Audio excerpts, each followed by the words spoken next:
floor we have physically disabled friendly washrooms. So if anyone of the children or anyone requires, can use them.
I request Ms. Sufia Farooqi Wali to please come and adorn the dais.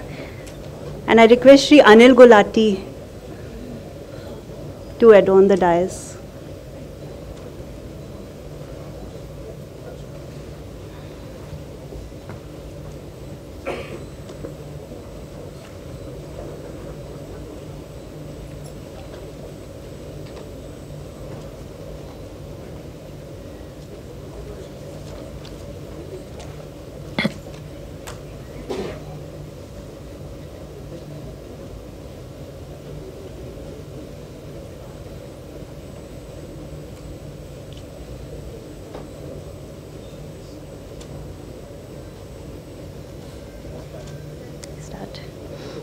I seek permission of Honorable Dais to commence the inaugural program. Thank you, my Lord.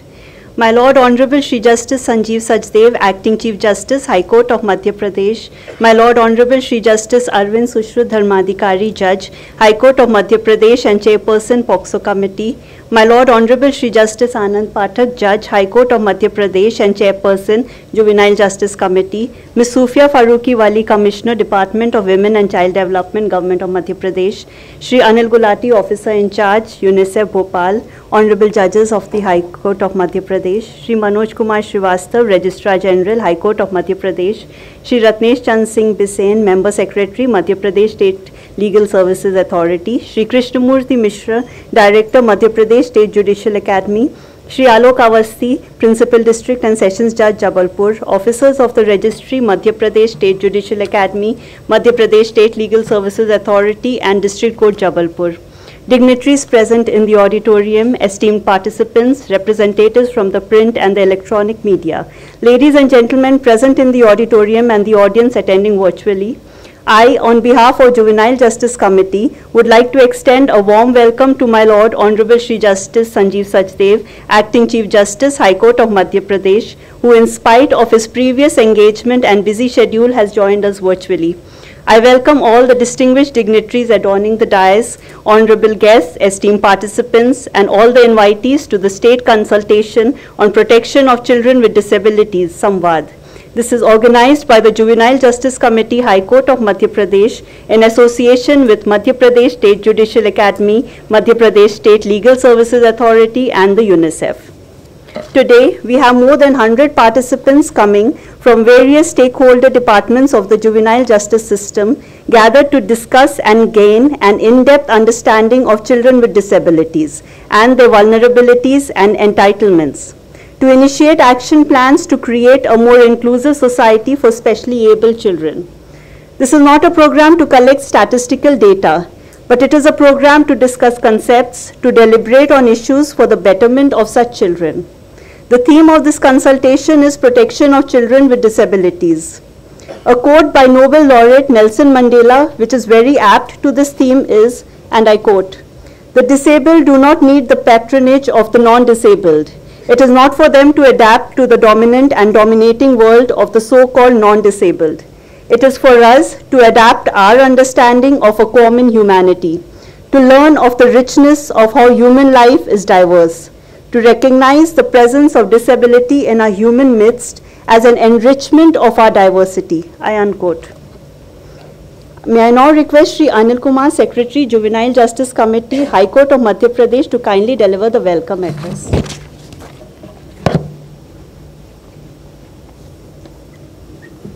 Thank you, ma'am. Honorable Shri Justice Sanjeev Sachdeva, Honorable the Acting Chief Justice, High Court of Madhya Pradesh, Honorable Shri Justice Sushruta Arvind Dharmadhikari, Chairperson, POCSO Committee, High Court of Madhya Pradesh, Honorable Shri Justice Anand Pathak Sir, Chairperson, Juvenile Justice Committee, High Court of Madhya Pradesh, Honorable Judges, High Court of Madhya Pradesh, Mrs. Sufia Wali Faruqi, Commissioner, Department of Women and Child Development, Shri Anil Gulati, Officer in Charge, UNICEF Madhya Pradesh, respected Registrar General, High Court of Madhya Pradesh, all the dignitaries, learned resource persons, lovable children, media, and the participants present in the auditorium and connected virtually. Ladies and gentlemen, a very warm morning to all who are present here. I am honored and privileged to take the floor as the Secretary of the Juvenile Justice Committee, High Court of Madhya Pradesh, and I extend a very warm welcome to all of you on this inaugural session of Samvad, a state-level consultation on protection of children with disability. First and foremost, on behalf of Juvenile Justice Committee, we would like to express our gratitude to our Honorable Shri Justice Sanjeev Sachdeva Sir, Honorable the Acting Chief Justice, High Court of Madhya Pradesh, who has graciously accepted our invitation to be with us. We extend a warm welcome to Lordship. My Lord is known for humility, scholarship, and we are honored to have him grace him with us, his presence. Lordship's words of wisdom and encouragement will undoubtedly motivate and guide us. We are also honored by the presence of Honorable Shri Justice Sushruta Arvind Dharmadhikari, Chairperson, POCSO Committee, and Honorable Shri Justice Anand Pathak, Chairperson, Juvenile Justice Committee. We extend a cordial welcome to Lordships. We extend an affectionate welcome to all the Honorable Judges of the High Court of Madhya Pradesh. We are also extend our hearty welcome to Mrs. Sufia Wali Faruqi, Commissioner, Department of Women and Child Development, and Shri Anil Gulati, Officer in Charge, UNICEF Madhya Pradesh. As we convene to address the pressing matters related to children with disability, it is important to acknowledge the gravity of our responsibility. The rights, welfare, and future of our children should be at the heart of our discussions. The foundation of a just, compassionate, and inclusive society starts with each of us. The Honorable Supreme Court of India has drawn our attention to these issues, laying down a roadmap for us to deliberate upon. The primary focus of two-day consultation is to engage in a comprehensive dialogue on various facets related to children with disability, guided by the principles set forth by the Honorable Apex Court of India. Our deliberations will be divided into 6 meaningful technical sessions, incorporating a wide range of issues including rights of children with disability, their entitlements, vulnerabilities, availability of services, availability of skilled manforce, condition of institutions, sheltering children with disability, rehabilitation services for these children. These sessions will form the cornerstone of our approach to their rehabilitation and reintegration of these young individuals into the society, while ensuring that their rights are upheld. These technical sessions will be followed by a review to take stock of the progress made on the Vimarsh Action Plan 2023.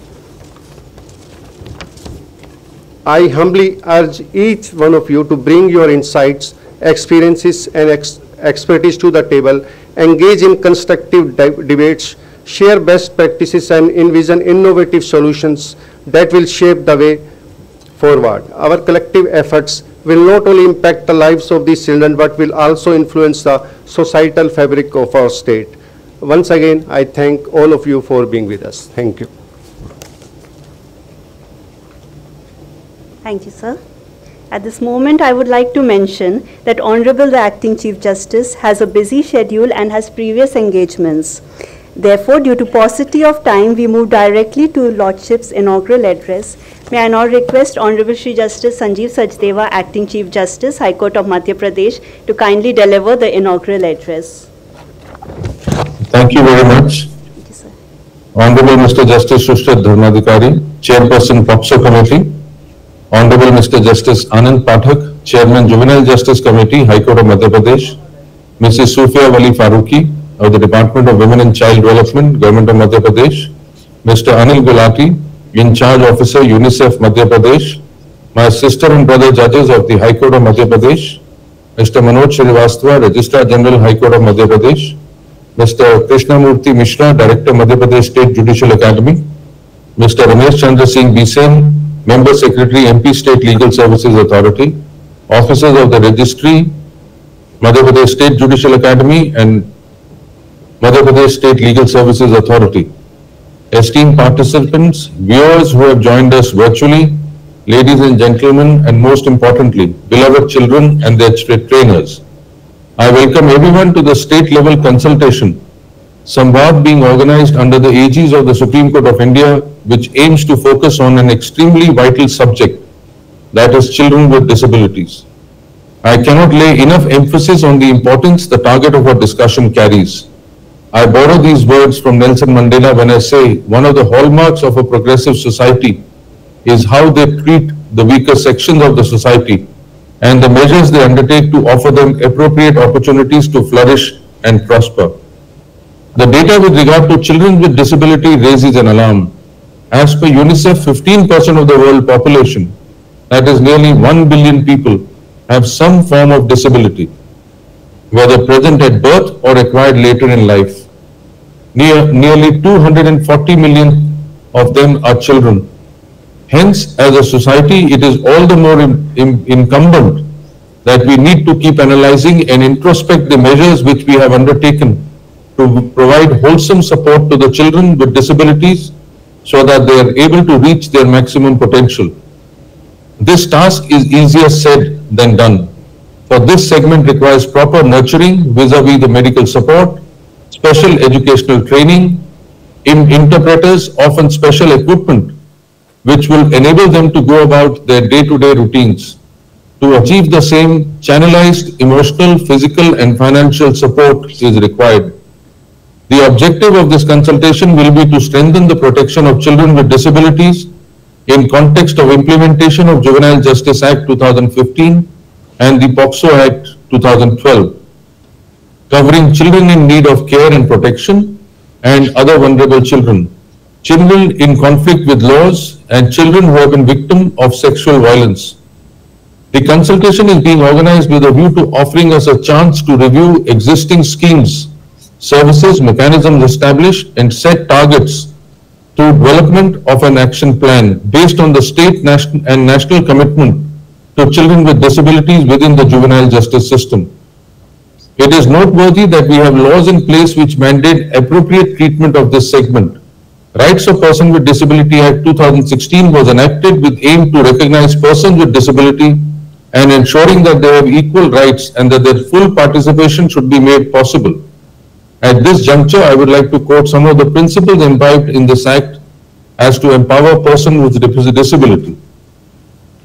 Namely, respect for inherent dignity, individual autonomy, including the freedom to make one's own choices, and independence of persons, non-discrimination, full and effective participation and inclusion in the society, respect for difference and acceptance of persons with disability as part of human diversity and humanity, equality of opportunity, accessibility, equality between men and women, respect for evolving capabilities of children with disabilities, and respect for right of children with disabilities to preserve their identities, I would implore that these principles be kept in mind while dealing with children with disabilities, regardless of what position we are officiating in.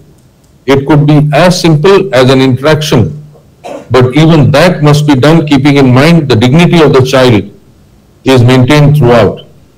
I am happy to note that this consultation is witnessing participation of judges, officers associated with Department of Women and Child Development, Department of Social Justice and Empowerment of Persons with Difficulties, UNICEF and other juvenile justice stakeholders.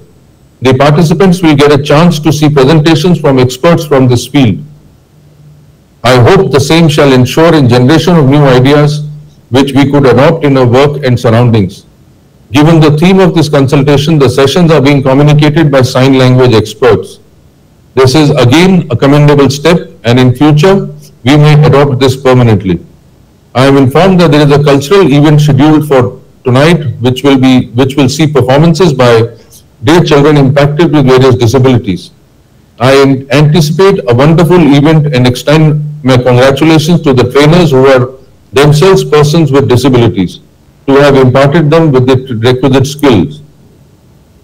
The goal for using this consultation would be brainstorming on effective implementation of existing laws pertaining to children with disability, identifying the burning issues, hampering the effective implementation of the laws, and ensuring expeditious remedial measures for such children. We also need to have appropriate professional functionaries, specialized and skilled workforce, equipped to address the needs, availability of services for the well-being of children with disabilities who are in child care institutions across the categories of children homes, observation homes, special homes, place of safety, and also we must endeavor to bring all the relevant data pertaining to children with disabilities under one head. Let us try to make the authorities accessible and relevant information be decapacitated in Hindi, and also requisite information be kept at all offices in hard copy in Braille script so that a larger number of people can access proper information. Last year in 2023, at state level consultation, we had organized Vimash. This time around, we are keeping a small segment devoted towards the changes which that consultation brought. This is to ensure everyone that these consultations are taken with utmost seriousness and the suggestions and ideas are duly implemented. It is ensured that the progress for implementation is also duly monitored. I carry high hope that in the next few years, we shall have some great success stories to share from this consultation as well. There is recently a judgment delivered by Justice Anand Pathak on creating a sort of a helpline for children who have been physically abused, because the physical trauma may get over, but the mental trauma continues. He's come up with the idea of a Shaurya Didi, which is sort of a helpline person. It could be a women constable, a women inspector, or maybe a woman from the Child and Welfare Department, who could be then associated with the child to mentor and guide the child and to ensure that the child tides off from this emotional trauma that the child has suffered. I commend Justice Pathak on this brilliant idea, and I hope that this can be carried forward by other judges and made part of the judicial scheme. Even the government could take it up and sort of create a scheme like this so that children who are emotionally so upset and traumatized can tide over those difficulties. Finally, as true to the name given to this consultation, Samvad, I hope everyone interacts and gives the best inputs for our target subjects. There are plenty of bottlenecks in our journey towards creating an inclusive society, but we must do our bit in coming up with solutions. Without further ado, I extend my best wishes to everyone present here at the consultation. I would appeal that let us focus on creating an inclusive society wherein no child with disability is invisible. Thank you. Thank you, my Lord, for your guiding and motivating words. I would once again like to thank my Lord for sparing his valuable time and accepting our invitation to grace this occasion. Thank you, sir. Thank you very much. I'm sorry I have to catch a flight from here also, so I would like to bid a farewell, and please, all the best to all of you. Thank you very much. Thank you, my Lord.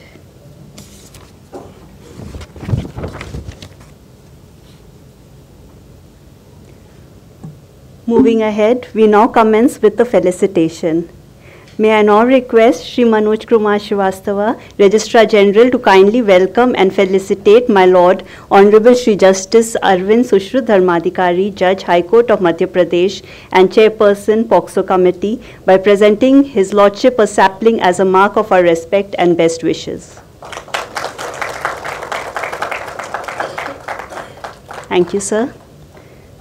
May I now request Shri Ratnesh Chand Singh Bisain, Member Secretary, Madhya Pradesh State Legal Services Authority, to kindly welcome my Lord Honorable Shri Justice Anand Pathak, Judge, High Court of Madhya Pradesh and Chairperson, Juvenile Justice Committee, by presenting a sapling. Thank you, sir. Moving further, I now request Shri Krishnamurthy Mishra, Director, Madhya Pradesh State Judicial Academy, to kindly welcome and felicitate Ms. Sufia Farooqi Wali, Commissioner, Department of Women and Child Development, by presenting a sapling. Thank you, sir. I now request Shri Anil Kumar, Secretary, Juvenile Justice Committee, to kindly welcome Shri Anil Gulati, Officer in Charge, UNICEF Bhopal, by presenting a sapling.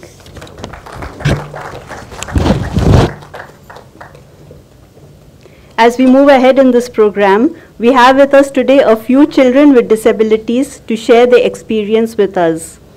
I would first call upon Sonia Rakhia. Sonia Rakhia, to please come and share your experience.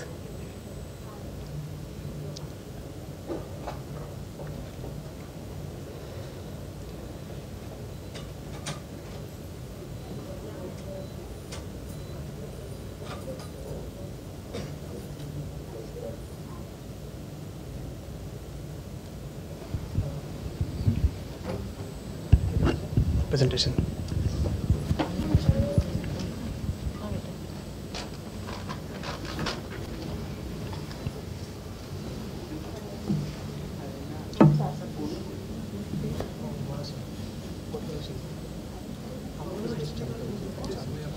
A mother of a child has said, children with disabilities are like butterflies with broken wings. They are just as beautiful as other children, but they need a little help to spread their wings. Let's give her a big round of applause.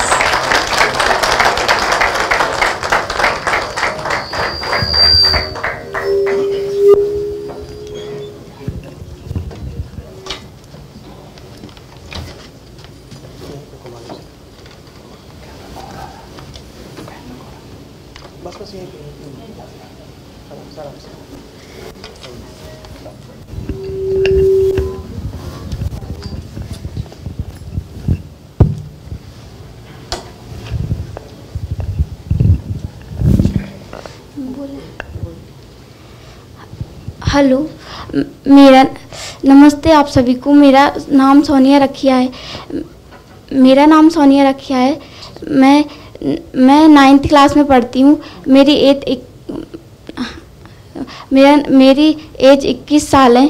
मैं justice तनखा memorial में पढ़ती हूँ।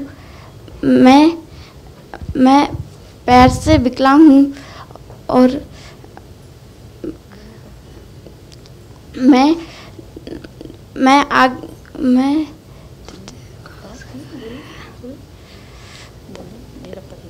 मेरे परिवार में मेरी mummy बचपन में ही ख़त्म हो गई थी और मेरे पापा कोरोना काल में ख़त्म हो गए थे। हम 3 सिस्टर हैं। जो मेरी बड़ी सिस्टर हैं वो मेरा देखभाल करती हैं, मेरा पालन पोषण करती हैं सब। और मैं आगे बढ़ना चाहती हूँ और पढ़ लिख कर बड़ा अधिकारी बनना चाहती हूँ। मैं अपने पैरों पे खड़ा होना चाहती हूँ। मैं किसी के सहारे नहीं बनना चाहती हूँ, क्योंकि मेरे जैसे मैंने कई बच्चे देखे हैं जो बहुत ही परेशान रहते हैं और मैं भी बहुत परेशानी से गुजर के आगे बढ़ना चाहती हूँ कि मैं आगे बढ़कर कि सभी बच्चों के लिए कुछ करना चाहती हूँ और मेरा मम्मी पापा का नाम रोशन करना चाहती हूँ। और मैं अपनी फैमिली के फैमिली के सहारे से नहीं, अपने बल पर बनना चाहती हूँ कुछ, और यही मेरा सपना है और यही मेरे पापा का सपना था। और मैं जब से जस्टिस तनखा मेमोरियल में पढ़ती हूँ, मेरे को बहुत अच्छा लगता है, सब सीखने को मिलता है पढ़ने को। इसलिए आगे वो ये बोलते हैं कि आगे एज हो जाती है तो बच्चे पढ़ नहीं पाते, पर मैं पढ़ना चाहती हूँ और भी बच्चे पढ़ना चाहते होंगे। तो ये सब कहते हैं कि अब एज हो गई है, आप घर पे रहो। ये मेरे साथ सभी बच्चों के साथ होता है, मेरे साथ भी हुआ है। मेरे पापा ने सीखने की उम्र कभी नहीं होती, वैसे भी कभी भी सीख सकते हैं। और मेरे पापा ने मेरे को होशंगाबाद में डाला था, जो उसमें बोला कि आपकी बच्ची नहीं पढ़ पाएगी, उसकी एज ज़्यादा हो गई है। तो ऐसा सभी बच्चों के साथ होता है, तो आगे नहीं पढ़ पाओगे तो आप घर पे ही रहो। तो ऐसा नहीं होना चाहिए, कभी भी पढ़ना चाहिए और हिम्मत नहीं हारना चाहिए। और मैं आगे बढ़ना चाहती हूँ और अपने पैरों पर खड़ा होना चाहती हूँ। कर बुलंद अपने को, तो अपन ऊंचाई पे जाना चाहते हैं। ये भी बोले भगवान कि सोनिया तुम क्या चाहती हो, मैं बहुत आगे बढ़ना चाहती हूँ। भगवान मुझसे आकर कहे कि सोनिया तुम क्या चाहती हो।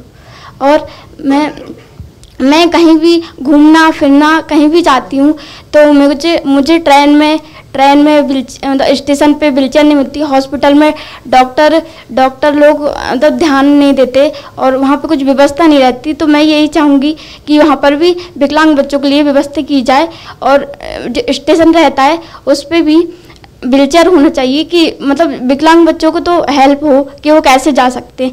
और ना गाड़ी में, ना ट्रेन में, और ना बस में भी नहीं होती हैं ज़्यादा, और मतलब कार में भी बैठने में मतलब दिक्कत जाती है, और गाड़ी में भी, स्कूटर में भी, सब में जाती है विकलांग बच्चों को। इसलिए सब व्यवस्था करी जाए, मैं यही मतलब रिक्वेस्ट करती हूँ। और हाँ वही, और सभी बच्चों को आगे बढ़ना चाहिए। और मैं तो मेरा सपना है कि मैं कहीं बाहर मतलब सब देश से बाहर घूमना चाहती हूँ। और कहीं मतलब मेरा सपना था कि मैं हेलीकॉप्टर में सब कहीं मतलब बहुत दूर दूर घूमने जाऊँ, पर ये ऐसा हो नहीं पाता है किसी कारण से, और ऐसे मेरे जैसे बच्चे जा भी नहीं पाते हैं। तो मैं ये चाहती हूँ कि सब कहीं घूमें, और ये पूरी दुनिया और ये पूरा दुनिया देखना चाहते हैं सब बच्चे। और मैं यही चाहूँगी कि इसी योगदान से सभी बच्चे को ये सब कुछ मिलना चाहिए। और मैं चाहती हूँ कि मेरे को ये डर लगा रहता है कि मैं कभी अकेली हूँ, तो मेरा और जे ऐसा कोई नंबर होना चाहिए विकलांग बच्चों का, जो ये कॉल करने पे उनकी मदद के लिए तुरंत आना चाहिए। विकलांगी बच्चों का हेल्प नंबर होना चाहिए, और जो पेंशन बच्चों को मिलती है उसको बढ़ाया जाए। और मैं आगे बढ़ना चाहती हूँ, और बस। और सभी बच्चों को यही करना चाहती हूँ। और मेरे को खेलकूद भी पसंद है, पढ़ना भी पसंद है, ड्राइंग, रंगोली सब कुछ पसंद है मेरे को, सिलाई सब कुछ आना चाहिए। मैं सब कुछ सीखना चाहती हूँ। Thank you.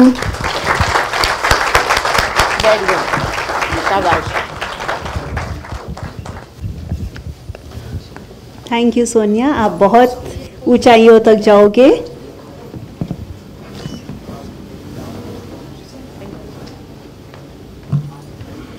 मैं अब मयंक दुबे को स्टेज पे बुलाऊंगी।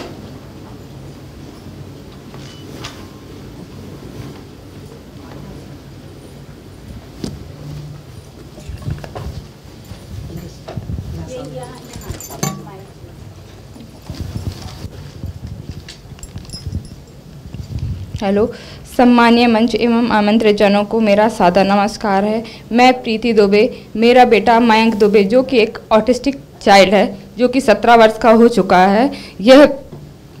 इसके साथ हाइपर एक्टिविटी है, इसके कारण ये एक जगह बिल्कुल भी स्थिर नहीं रह पाता है। मेरा परिवार में मेरे हस्बैंड और एक छोटी बेटी है। मेरी आर्थिक स्थिति कुछ खास नहीं है। मयंक जब पैदा हुआ तो वह एक नॉर्मल हुआ, हमको इस चीज़ की जानकारी नहीं समझ में आई कि ये कुछ ऐसा है। पर थोड़ा टाइम हुआ जब हमको लगा कि ये कुछ अलग कर रहा है, फिर हमने डॉक्टरों से सजेस्ट किया। डॉक्टरों ने बोला कि समय के साथ ये सीख जाएगा। पर ये नहीं सीखा। फिर ये जब 3 साल का हुआ तो हमने इसे नॉर्मल स्कूल में डाला। नॉर्मल स्कूल में डाला तो क्या बोलते, मैम बोलने लगी, बोलते नहीं ये मानसिक रूप से अस्वस्थ है, आप इसे विकलांग स्कूल में डालिए। हमने और कई स्कूल ट्राई किए पर और स्कूल में इसको लिया ही नहीं गया। फिर हमने इसको क्या बोलते मानसिक विकलांग स्कूल में डाला, पर साथ ही साथ जब ये पता चला कि ये मानसिक रूप से अस्वस्थ है तो हमें बहुत चिंता होने लगी। इतनी चिंता होने लगी कि हमको रातों में नींद नहीं आती कि ये भविष्य क्या होगा इनका। जब ये बच्चे खुद अपने आप से कुछ कर नहीं पाते, आगे बढ़ नहीं पाते तो क्या होगा। और साथ ही आस पड़ोस के लोग भी, कहीं बच्चे सब उसको पागल बुलाने लगे। सुनने में बहुत ही बेकार लगता है और दुख भी होता है कि हम क्या करें। इसके कारण हम कहीं रिश्तेदारों में कहीं भी बाहर आ जा नहीं सकते, इसको छोड़ नहीं सकते क्योंकि हमारे घर में कोई है नहीं है। और क्या बोलते, ये एक बड़ी समस्या है कि जागरूक लोग होके भी समय से ये चीज़ को नहीं समझ पाते। हमें लगता है कि अगर पहले से माँ को ये चीज़ होती, सीखने की भी एक छोटी एज होती कि बच्चा अपना कहना मानता है, सुनता है, पर हमें बहुत लेट पता हुआ, जब तक शायद ये समझने के उसमें नहीं था। और मयंक अभी मानसिक रूप से अविकसित बाल गृह में पढ़ता है। थोड़ा बहुत उसको थेरेपी दी जाती है, कुछ गतिविधियां भी कराई जाती हैं इससे, जिससे इसमें थोड़ा तो फर्क है। लेकिन मुझे लगता है कि शायद ये चीज़ और पहले पता होती तो मैं बच्चे को पहले से उस चीज़ में डाल दी होती उसको। और मयंक अपनी रोज के काम बिल्कुल भी नहीं कर पाता है। जैसे उसे फ्रेश होना है, कुछ होना है तो उसके साथ में एक जन उसको लगता है, वॉशरूम जाने एक साथ रखता है, वो अपने कोई भी काम नहीं कर पाता। बस थोड़ा थोड़ा भी सीखने लगा है। और वह अपने दोस्त नहीं बनाता, किसी के साथ भी कम्युनिकेट नहीं करता, किसी के साथ भी वो खेलना पसंद नहीं करता, अकेले खेलता है। हाँ, लेकिन ये है कि वो गाने गाता है, टीवी मोबाइल पे अपनी मनपसंद की चीज़ें सर्च कर लेता है, उसको बोल के टाइप करके लिख लेता है, क्योंकि वो जो थोड़ा बहुत पढ़ा है जिस स्कूल में उतना उसने आने लगा उसको, तो वो टाइप करके देख के उसे घूमना, अपनी मनपसंद चीज़ खाना फिरना उसे बहुत पसंद है। पर लोगों के कारण ये बाहर आ जा नहीं सकता।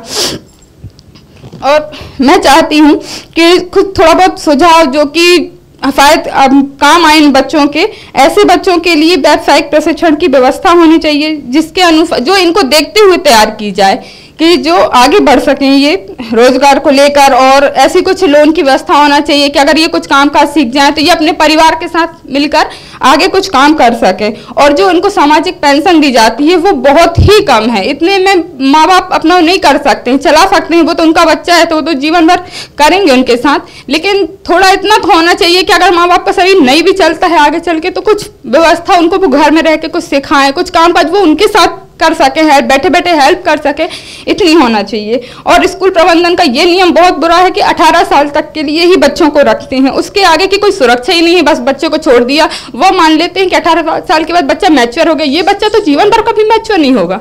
इसके सीखने की इच्छा, जब तक वो सीख नहीं जाता जब तक उसको सिखाया जाए। और इनकी सुरक्षा को लेकर भी मैं बोलना चाहती हूँ कि अगर कहीं छोड़ना चाहें, कुछ चाहें, या माँ बाप एक जीवन में बूढ़े हो जाते हैं जो कि नहीं कर पाते हैं, फिर उनको बच्चे अपने आप में ऐसे भार लगने लगते हैं जब वो नहीं करते। अपन थोड़ा बड़े होते हैं तो अपन उनसे उम्मीद करते हैं कि ये बच्चे हमारा करेंगे, लेकिन हमारे साथ तो ये समस्या है कि हमको इसको जीवन भर करना है। आगे चल के इसकी बहन है छोटी, वो कितना करेगी, वो भी एक समय अपना परिवार देखेगी, फिर इन बच्चों का क्या होगा। तो ऐसे में हम इनकी सुरक्षा भी चाहते हैं और स्कूल हम इनको रोज भेजना चाहते हैं, पर हमारे पास आने जाने शासन द्वारा स्कूल द्वारा कोई व्यवस्था नहीं है कि कोई चीज़ हमको इसको छोड़ के चली जाए, ले जाए। हमको बहुत 3-4 किलोमीटर रोज जाना पड़ता है, छोड़ के रोज वापस आना पड़ता है, फिर हमको लेने जाना पड़ता है। इसमें हम ना घर का काम कर पाते, ना बच्चे को देख पाते, नहीं करते। तो कुछ ऐसी व्यवस्थाएं होनी चाहिए इनके लिए। धन्यवाद। आपसे अनुरोध है कि आप मेरे विषयों पे थोड़ा ध्यान देंगे। आशा करती हूँ कि मेरे लिए कुछ अच्छा होगा। Thank you. आप मायूस मत होइए, हर बच्चे में एक टैलेंट होता है। आपने कहा इसको गाना आता है, आप चिंता मत करिए। ये बहुत अच्छा करता, मोबाइल में, टीवी में देखिए आपको टैलेंट्स मालूम है ना, इंस्टीट्यूट्स खुल रहे हैं एंड कुछ ना कुछ व्यवस्था होगी, आप इनकी ताकत बनिए, ठीक है। चलिए, मैं अब पंचम लाल को बुलाऊंगी कि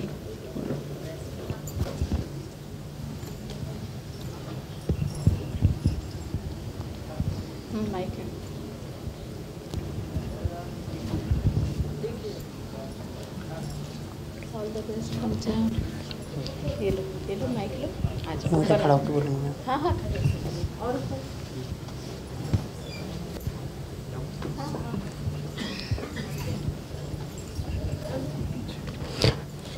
हम दृष्टि किंतु हम हीन नहीं हैं, हम दृष्टिहीन हैं ठीक किंतु हम हीन नहीं हैं, हम परवश हैं पर परवशता बल्ली नहीं है। सम्मानीय मंच, मैं पंचमलाल पटेल शासकीय दृष्टिबाधिता उच्चतर विद्यालय में कक्षा 11 में अध्ययनरत छात्र हूँ। सर्वप्रथम आप सभी को प्रणाम करते हुए आज के इस कंसल्टेशन प्रोग्राम के माध्यम से मेरे और मेरे जैसे अनेक दृष्टिबाधित साथियों के जीवन में आने वाली कठिनाइयां और चुनौतियों पर प्रकाश डालने का प्रयास कर रहा हूं। मान्यवर, दृष्टि एक ऐसी संवेदना है जिससे 80% ज्ञान अर्जित किया जाता है। मुझे पढ़ने लिखने खेलने कूदने और संगीत में रुचि है। मैं क्रिकेट शतरंज लूडो आदि गेम खेलता हूँ। मुझे घूमने का बहुत शौक है। मेरा सपना है कि मैं वैष्णो देवी जाऊं, जो कि एक ना एक दिन जरूर पूरा होगा। मुझे अच्छा खाना अच्छा पहनना पसंद है। मेरा सपना है कि मैं कलेक्टर बनूं, जिसके लिए मेरा निरंतर प्रयास जारी है। क्या आप मेरा सहयोग करेंगे? मैं दृष्टिहीन हूं, लेकिन मैं सब देख सकता हूं अपने मन की आंखों से। लेकिन समाज कहीं ना कहीं मुझे कमियां एहसास कराती रहती है। मैं सड़क पर चलता हूं, आप चलकर आए होंगे अपने नेत्रों द्वारा देखकर। मैं कैसे चल सकता हूं? रोड में सुगमता नहीं है। आप किसी दुकान में पैसे का लेन देन करते हैं, रुपया में भी हम दृष्टिबाधितों के लिए सुगमता नहीं है कि जिससे हम पहचान सकें। मान्यवर, मेरे अनेक साथी हैं जो डॉक्टर इंजीनियर बनना चाहते हैं, लेकिन हमारे लिए विषय चूज करने का ऑप्शन ही नहीं है। ऐसा क्यों नहीं है? क्या सिस्टम को बदला नहीं जा सकता? आधार कार्ड में आजकल जो आधार कार्ड बनता है उसमें मूल दस्तावेज माना जा रहा है। उसमें आंखों का रेटिना स्कैन किया जाता है। इसका मतलब क्या हम दृष्टिबाधित आधार कार्ड के लिए पात्र नहीं हैं? इसमें कुछ चेंज नहीं किया जा सकता? जो दिव्यांगता प्रमाण पत्र हैं और जो योग्य हैं उन्हें ही क्यों प्रदान नहीं किया जाता? जो अयोग्य हैं जाली दस्तावेज बनवाकर हम दृष्टिबाधितों का अधिकारों का हनन कर रहे हैं। यह क्या उचित है? और स्वास्थ्य शिक्षा और पुनर्वास के लिए जो मासिक पेंशन दी जाती है, क्या वो अनुकूल है? मैं अपनी लाइफ में बहुत कुछ करना चाहता हूं, लेकिन क्या 600 रुपये मायने रखते हैं?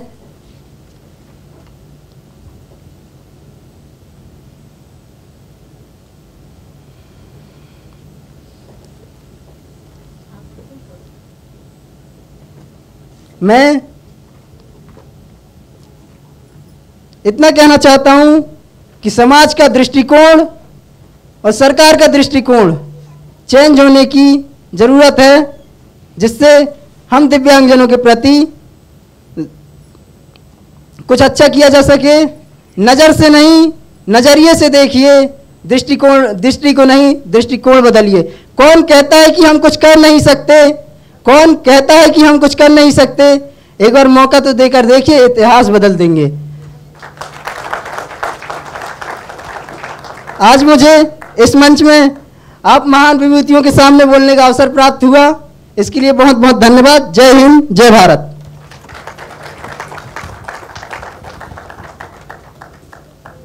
थैंक यू पंचम। मैं अब अमर को बुलाऊंगी स्टेज पर।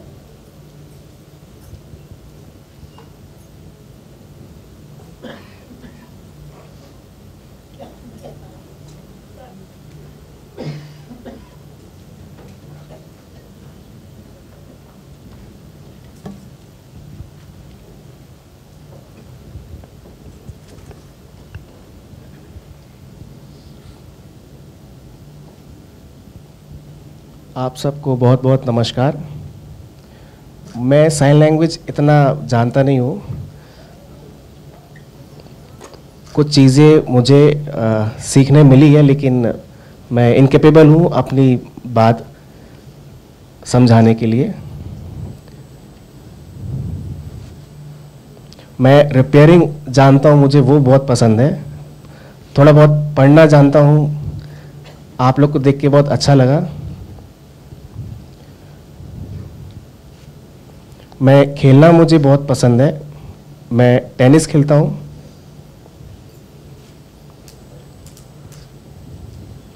मुझे बाहर घूमना भी बहुत पसंद है, मैं रोड पे खड़े होकर देखता हूँ काश मैं भी घूम सकूँ अच्छे से।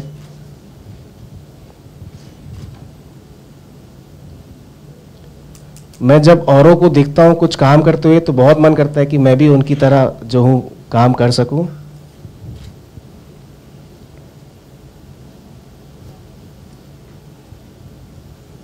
मुझे मौका मिला नहीं उन सब जैसे लोगों की तरह।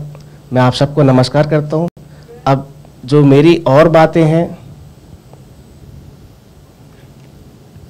जैसे कि मैं अपने हॉस्टल में अपने जैसे लोगों को भी समझा नहीं पाता हूँ कि मैं क्या कहना चाहता हूँ।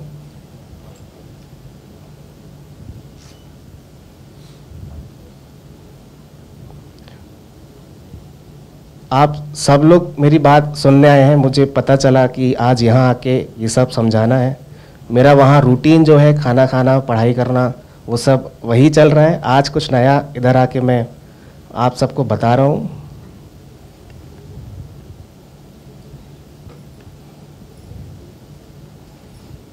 आप सबको बहुत नमस्कार। मैं अक्षय सर को अपने बिहाफ में जो मेरा इंट्रो है वो आपको पेश करेंगे।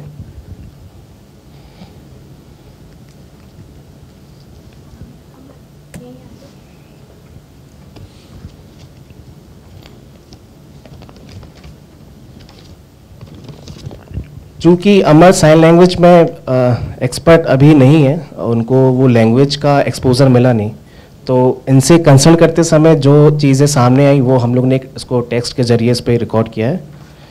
इन्होंने शुरुआत की है, नमस्कार सबको, मेरी कहानी अक्षय जो कि एक साइन लैंग्वेज एक्सपर्ट हैं, इस सभा में सबके सामने मेरी कहानी सुनाएंगे।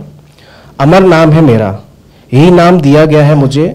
ज़्यादा तो याद नहीं, बस कुछ धुंधली सी तस्वीरें हैं रेलवे स्टेशन की जो अब तक याद है। पता नहीं क्यों, शायद इस वजह से क्योंकि यहीं से मुझे बालगृह लाया गया था। उस समय 7 वर्ष का था मैं। बालगृह और शासकीय श्रवण बाधितार्थ उच्चतर माध्यमिक विद्यालय ने मेरी पढ़ाई को आगे बढ़ाया है। मैं अब 9वीं कक्षा में पढ़ता हूँ। मुझे और आगे पढ़ना है, डिफेंस की नौकरी करनी है, लेकिन पढ़ने में दिक्कत बहुत आती है। अब देखिए ना, हमारा सिलेबस, पाठ्यक्रम, इम्तिहान सभी कुछ तो हमारी स्थिति को ध्यान में रखकर तैयार नहीं किया गया है। इसका नतीजा होता है कि हम पढ़ाई में पीछे रह जाते हैं। हम बच्चों को दूसरे आम बच्चों के साथ रखना अच्छी बात है, लेकिन हमारी अलग चुनौतियां हैं, अलग ज़रूरतें हैं, जिसे समझना भी बहुत ज़रूरी है। ऐसा नहीं कि केवल पढ़ना ही अच्छा लगता है मुझे। क्रिकेट, वॉलीबॉल, टेनिस सभी को खेलने का मन भी करता है, लेकिन मेरे पास ये सब है नहीं। यहाँ आते हुए सोच रहा था कि आपसे पूछूंगा कि मुझे और मेरे जैसे सभी बच्चों को क्या ये खेलने का सामान मिल सकता है क्या? और एक बात, इस तरह के बाल गृहों में बच्चों को खेलने का पूरा मौका देना चाहिए। हर समय गृह में बंद रहना हमें पसंद नहीं है। ये सब बातें मैं खुद आपसे नहीं कर पा रहा, अभी मैं ठीक से अपनी बात बता नहीं पाता। जब पहली बार मुझे यहाँ लाया गया था रेलवे स्टेशन से, तब मैं बहुत छोटा था। तभी अगर मुझे यह साइन लैंग्वेज भाषा सिखाई जाती तो मैं भी आज खुद अपनी बात रख पाता। पढ़ाई लिखाई के अलावा हमें रोजगार के लिए तैयार करना भी जरूरी है। मुझे तो बहुत कुछ आता है, जैसे खाना बनाना, मशीनों की रिपेयरिंग। अगर मुझे ठीक तरह से सिखाया जाए तो मुझे इससे रोजगार भी मिल सकता है। हम बच्चों के लिए ये सब सीखना जरूरी है, लेकिन कहाँ से सीखें, कौन सिखाएगा हमें? सरकार से यही उम्मीद है कि इसके लिए वे कुछ करेंगे। हाँ, ये बात भी सही है कि मैं बदमाशी करता हूँ। हाँ, सही कहा मैंने, मेरी भोली शक्ल पर मत जाइए। एक मजेदार बात बताता हूँ आपको, मैं बदमाशी ना करूँ इसके लिए सभी लोग खूब मेहनत करते हैं। मेरे लिए काउंसलर बुलाते हैं, लेकिन उन्हें साइन लैंग्वेज ही नहीं आता। सरकार से मेरी मांग है कि मुझ जैसे बच्चों की काउंसलिंग केवल हमें समझने वाले लोगों जैसे कि साइन लैंग्वेज एक्सपर्ट से ही कराई जाए। धन्यवाद।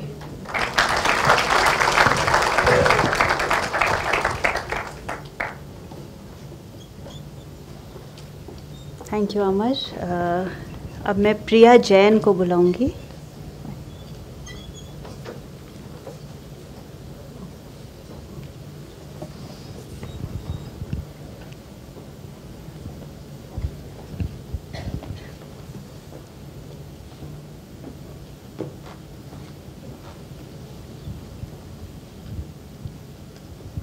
नमस्कार आप सभी को, बहुत बहुत थैंक यू। मेरा नाम प्रिया जैन है। मैं अभी कक्षा 12वीं में पढ़ रही हूँ। मुझे बहुत जो चीज़ें पसंद है उसमें से क्या है, जैसे जूडो हो गया, डांस हो गया, प्लेइंग सारे गेम्स, और टूर मुझे करना है इंटरनेशनल। मेरे ये जितने भी इंटरेस्ट फील्ड है, इसमें से मेरा जो एक खास जो चीज़ है जो मैं चाहती हूँ जो मेरे पास होना चाहिए, वो है एक जूडो का गोल्ड मेडल इंटरनेशनल। मेरा ड्रीम है कि वो मेरे पास होना चाहिए। परंतु होता क्या है कि उसकी जो एकेडमी होती है जहाँ वो सिखाए जाते हैं, वो सब एक हेयरिंग लोगों के लिए, जो समान लोग हैं उन लोगों को सिखाया जाता है। मैं चाहती हूँ कि कुछ ऐसा हो कि मुझे जूडो मेरी भाषा में मेरे लिए एक अलग से ट्रेनिंग हो। इस कारण से मेरा ड्रीम अधूरा रह जाता है। मुझे भी जाना है बाहर, लड़ना है, खेलना है, इंटरनेशनल मुझे भी प्लेटफॉर्म चाहिए। बहुत इंटरेस्ट है, मैं जब भी उसको देखती हूँ बहुत मन करता है। उसी तरह जब उसी सामान्य तौर पे उसी लैंग्वेज में लोगों को पढ़ाया जाता है, एजुकेशन जो पूरा हमारा सिस्टम है वो हमारे साइन लैंग्वेज में नहीं है। इसी तरह एग्जाम में जब एक टाइम ड्यूरेशन दिया जाता है वो 3 घंटे का दिया जाता है। मुझे उसको कॉन्सेप्ट में ट्रांसफर करना, फिर उसको पेपर पे उतारने में थोड़ा और टाइम लगता है। उस पर थोड़ा ज़्यादा टाइम मिले मेरे लिए वो बेहतर होगा। प्लस मैं आपको एक और बात बताना चाहती हूँ। मेरे परिवार में मेरी मम्मी है, वो इसी तरह अगर परेशान होंगी मेरे लिए, जो चीज़ें मुझे मिल नहीं पाती हैं बाहर से, वो मुझे सही नहीं लगता है।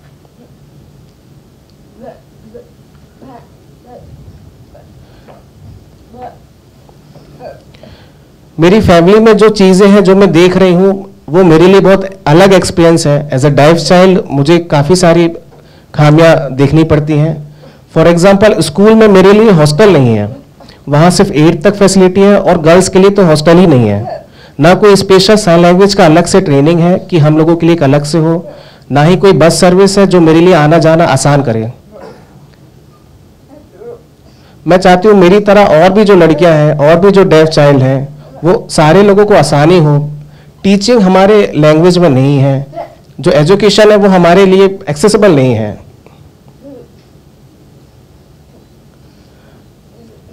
मैं चाहती हूँ हॉस्टल सबसे पहले जो प्रोवाइड किया जाए। पहले भी हमने कई बार उसके लिए मांग किया कि ऐसा कुछ पॉसिबल हो अगर मिल जाए। मुझे डांस बहुत पसंद है। डांस रिलेटेड कैसे क्या कुछ या कुछ ऐसी स्किल जो मैं सीखूं और मुझे उसमें जॉब मिल जाए, ये मैं चाहती हूँ। मैं जब स्टेशन जाती हूँ तो वहाँ पे कुछ किसी से पूछती हूँ, जो हेल्प लाइन होता है वहाँ पे कुछ अपने लिए हेल्प लेती हूँ, तो मेरे लिए एक्सेसिबिलिटी वहाँ नहीं है। वो जब मैं इशारा करती हूँ तो वो हंसते हैं कि ये शायद पागल है, ये पता नहीं कहाँ से आगे अपने हाथ ला रही है। तो मैं देखती हूँ कि वो मेरी बात समझते नहीं है कि मैं कुछ पूछना चाह रही हूँ। सेम केस हम किसी मेडिकल इंस्टीट्यूट में जाते हैं, वहाँ भी यही चीज़ होती है। किसी डॉक्टर के पास जाते हैं, वो भी हमारी बात नहीं समझता है। कई डॉक्टर्स तो इतना पढ़े होने के बावजूद वो मजाक उड़ा लेते हैं। ये समझ में आता है कि जो मेरी प्रॉब्लम है, जो लोगों को लगता है कि मैं सिर्फ साइन लैंग्वेज से नहीं और भी खामियां हैं शायद मुझ में, ये सब मुझे फील होता है। नाराजगी होती है कि मैं ऐसी क्यों हूं।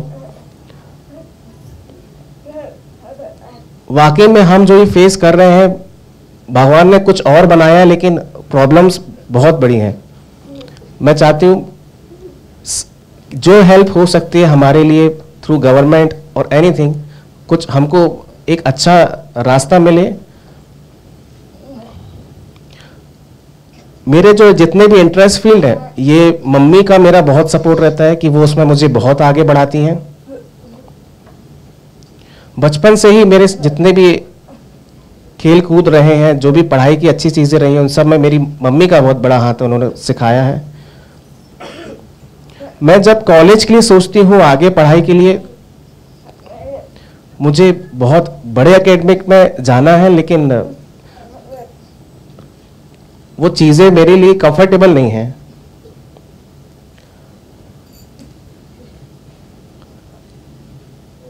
जब किसी से बात करने के लिए मैं कुछ पूछने जाती हूँ कि कैसे मैं आगे बढ़ सकती हूँ, कैसे मेरी पढ़ाई आगे हो सकती है, वो कहीं से मेरे को मेरी लैंग्वेज में हेल्प मिलती नहीं है। वो लैंग्वेज को एक मजाक की तरह लेके उसको छोड़ देते हैं। जब लैंग्वेज को हम यूज करते हैं तो लगता है कि हमारे पास शायद वो इक्वालिटी नहीं है, जो समान आदमी जो चीज सीख सकता है, वो अपनी लर्निंग गेन कर सकता है, वो नहीं है।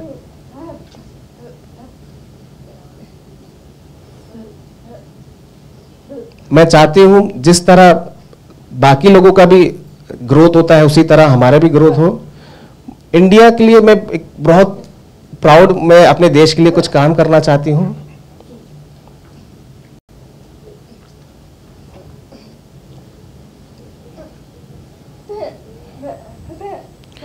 जो मेरी जैसे लोग हैं उनके साथ जो भी प्रॉब्लम्स है, मैं चाहती हूं कि उनकी प्रॉब्लम्स को भी सामने लाया जाए।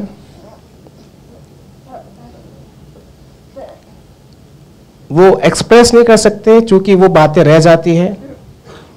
मैं समझ नहीं पाती हूँ ऐसा क्यों है हमारे साथ। जिस तरह आप लोग ने अपने जीवन में मेहनत करके आप लोग यहां तक पहुंचे हैं,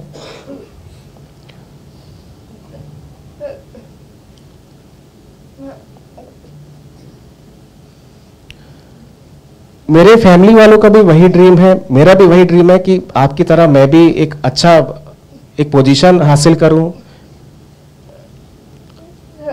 वो मुझे लगता है कि बहुत इंपॉर्टेंट है हर एक ह्यूमन लाइफ में, लेकिन चूंकि जब तक वो एजुकेशन हमारे लिए एक्सेसिबल नहीं बनेगा, मुझे लगता हम शायद वो कर पाएंगे।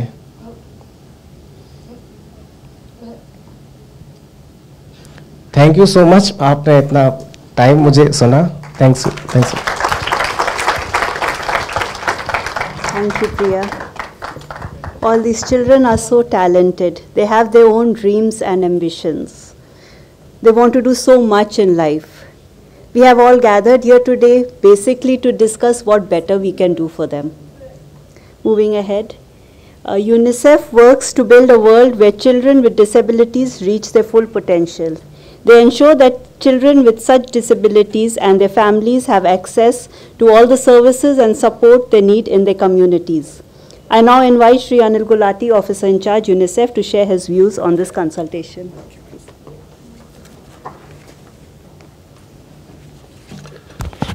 Thank you, ma'am. Honorable Shri Justice Sanjeev Sachdeva, sir, the Honorable Acting Chief Justice, High Court of Madhya Pradesh, Honorable Shri Justice Arvind Dharam Adhikari, sir, Judge, High Court of Madhya Pradesh and Chairperson, POXO Committee, Honorable Shri Justice Anand Pathak, sir, Justice, High Court of Madhya Pradesh and Chairperson, JJ Act, Sufia Faruqi Ali, our esteemed counterpart of Commissioner Mahila Bal Vikas, Department of Health, Department of Social Justice, Honorable Judges, stakeholders, civil society organizations, media, and most importantly, Sonia, Mayank, Pancham Lal, Amar and Priya. Thank you for sharing your viewpoint. आप लोगों ने जो बोला बहुत बहुत touching था। धन्यवाद आप लोगों का कि आपने हमारे साथ ये बात को शेयर किया। UNICEF would like to extend a special thanks to High Court of Madhya Pradesh, Juvenile Justice Committee and stakeholders which are available, which are present there for organizing this important consultation. UNICEF would also like to acknowledge the efforts of state government to respond to persons with disability, particularly children with disability. I would also like to share UNICEF India has its first youth advocate is Goranchi Sharma. She has a challenge of hearing disability. Her parents are having challenge of hearing disability. She's 15 years old. She got Deaf Olympics medal in Brazil and she's a UNICEF India first youth advocate and she's from Madhya Pradesh. She's from Bhopal. Children, UNICEF works for children, that's our focus, persons and disabilities.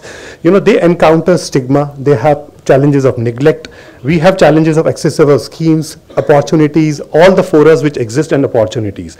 Children with disabilities are more vulnerable to violence, exploitation and neglect.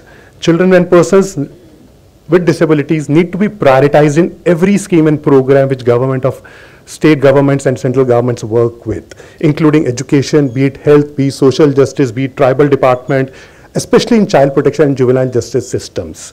Lack of data and evidence is a challenge with persons with disability, especially with children with disability, which actually doesn't give state governments opportunity to plan for programs which they have. So that is an opportunity where we need to strengthen the evidence building. Some suggestions which my colleagues from UNICEF and all of us like to put together are: first is to see how we can start early screening of children from birth and all available opportunities, be it at institution delivery, be it in secure newborn unit, be it outreach activities which government of Madhya Pradesh and state governments do, like immunization campaigns, special campaigns like Dastak Abhiyan, schools, Anganwadi work, Anganwadis. So you need to have an early detection. Early detection, prompt referral, appropriate treatment and rehabilitation will help in reducing impairment and disability. Service delivery systems need to empower ourselves with 4 Ds. We call them as defects, disease, deficiency and development delays. These are actually the a core or spectrum of RBSK program of Government of India.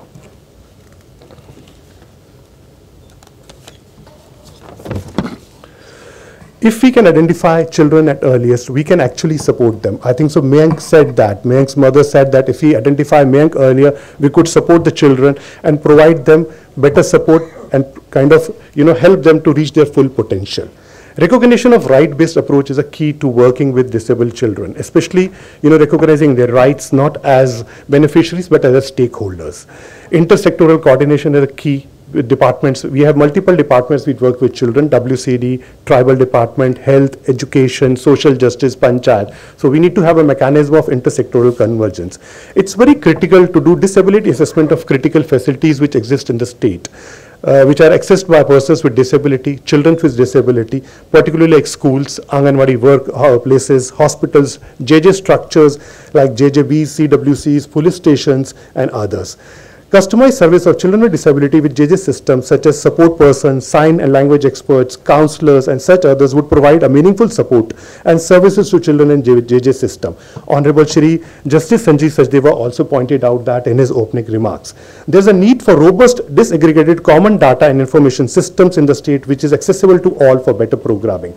Above all, let's have an empathetic approach to children with disabilities which can make a huge difference and give them an opportunity to kind of reach their full potential. From UNICEF, we wish this consultation to be success and we'll be happy to support the process forward. Thank you. Thank you very much.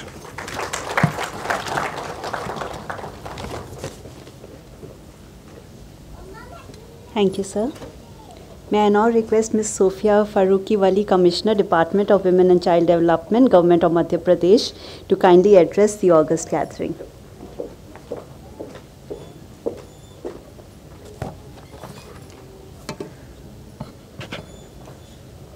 Honorable Shri Justice Sushrut Arvind Dharmadhikari Sir, Honorable Shri Justice Anand Pathak Sir, Shri Anil Gulati Ji, all the respected judges, officers of the High Court, my colleagues from the administration and police, and all the parents, and most important of all the children who have here really started off, really inaugurated the way we would have wanted this session to begin.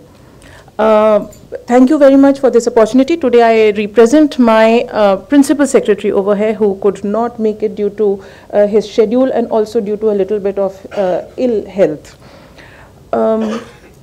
Beyond what the children have already said, I think it will not be able for me to add to the sensitization of what is required when we deal with children with disability, especially children with disability who are in conflict with law or who are also at times the receivers of illegal and criminal activities. So what level of sensitization which I wanted to start my address with has already been covered by children, the way they have expressed their challenges and their achievements both.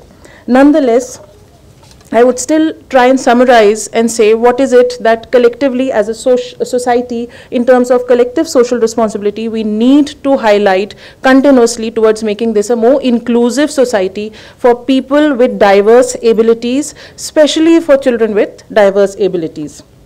We know that a large number of children, and increasingly whether it is due to improved surveys or there are lifestyle factors, but we know that increasingly we are facing larger number of people or children with disabilities. We have to find a way forward for a dignified and equal opportunity environment has to be created for children and people with disabilities. We have to also foresee that we will come to a point in future when we will have people with disabilities who would also require geriatric care, which is old age combined with disability. Old age in itself can bring a lot of indignities. Add to that the point that a person with disability and an old age person who is dependent for care on someone else is highly prone to abuse, both by law and also, abuse by law in the sense, abuse by people who violate law within the family and also in society. However, the foremost challenge for children with disabilities, I think, remains from the health system. It is very important that some of the children have already pointed out that even when they go for normal consultations, it is difficult for the doctors to comprehend.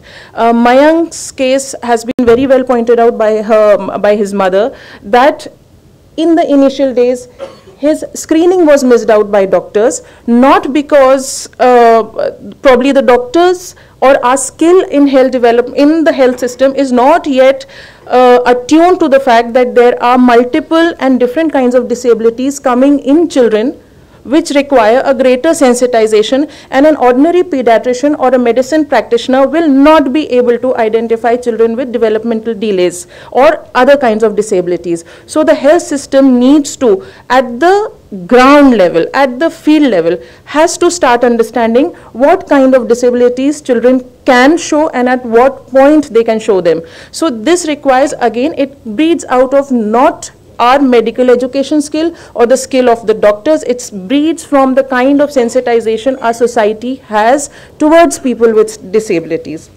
The next level of challenge after health sector that the children face with disabilities is from the educational system. Again, the educational system is a reflection of the society that it comes from or it belongs to. We are a resource crunched society, so most of our schools have a resource crunch. We cannot expect them to be all inclusive towards people with disabilities.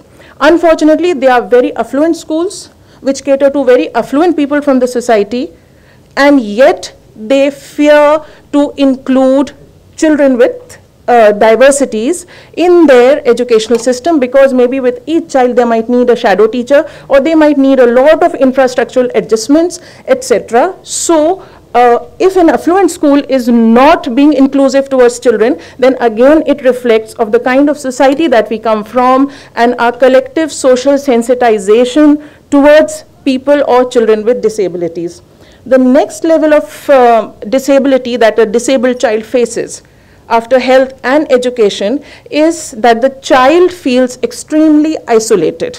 And isolation, I think we all can understand, can lead to too many multiple complexities, health problems, mental disorders, and it is something that pushes a child or a person with disability towards a suboptimal, I'm not saying always towards crime, because that would be again extremely sweeping and extremely unjust, but isolation, neglect, having no peer group, having no one to express yourself to, can push anybody, if not into crime, then definitely into mental disorders. So this is the next level that we need to understand, that every person with disability and every child with disability faces absolute isolation. There is no companionship, no peer group, or no point in being able to express or being understood by the people as such. And unfortunately, this kind of a neglect or an isolation can happen within the family also, because the family also has constraints of their daily bread and butter struggles. So it's not possible for the family also to always be very supportive of the child. Beyond that, of course, abuse and neglect has been pointed out by Anil Gulati ji, because if a child or a person is unable to express what has happened or what the child has suffered, then day in, day out, indignities at railway stations, bus stands, or major crimes, major forms of abuse, including physical abuse, may happen and may go unreported, may go not understood, not expressed. All this put together from the point of view of the family, as was expressed by, I think, Mayank's mother also, every disabled child's family is economically disadvantaged. We have to understand this. It is not about asking for reservations. It may or may not lead to it subsequently in our policies, but every child who comes from even an affluent family with disabilities comes with huge economic costs. If I were to compare it to something very, and slightly digress on this issue, when we talk of gender equality, bringing up a female child is costlier than bringing up a male child, which is why, and I'm not talking about dowry, sending a boy from one bus to another location is easier, but sending a girl by the same bus, maybe the SRTC buses or any other public transport, is twice considered, and the girl child's security is considered in such a way that it has a cost implication on the family. By the same standard, if we are dealing with children with disability, if their care is to be concerned, if their transport is to be managed, if their education is to be managed, there's always a very heavy cost on the family, because the child will never be independent in certain ways. A child may aspire to be very independent, but most of the children will need some kind of an assistance, some kind of a friend, buddy, family member, or a purely hired assistance in some way or the other. So the cost of bringing up a disabled child is immense on a family. If it's a low middle class or a middle class family, it's worse off. But even for the affluent, it is very difficult and very expensive to bring up a child with disabilities. So these are the broad contours around which I think a society needs to sensitize and understand that disability per se is not a matter of charity. It's not a matter of just, I mean, we all feel from our hearts when we talk of disability or when we see disabled people. But apart from that, the reason why we are here, and I'm very happy that I'm being able to address such an august audience and being able to share this, platform, is that when the society collectively fails to meet the standards of a certain higher social, humane existence, then it is law and the legal structure which very gently but very definitely pushes us into a higher level of social compliance. So I'm not saying that the other aspects of sensitization or social awareness creation should not be done, but at the same time I'm very happy that this is a priority today, and this is why we are here for the Samvad workshop, which means that hopefully where the society's pace has been slow or lagging behind, maybe the legal systems, the strictures, the rulings will help us move forward and cover up the time gap or the time lag that we have as such shown towards dealing with people with disabilities in our society. However, not to end on a very, very negative note, I would still like to highlight there are lot of things that Women and Child Development Department is doing.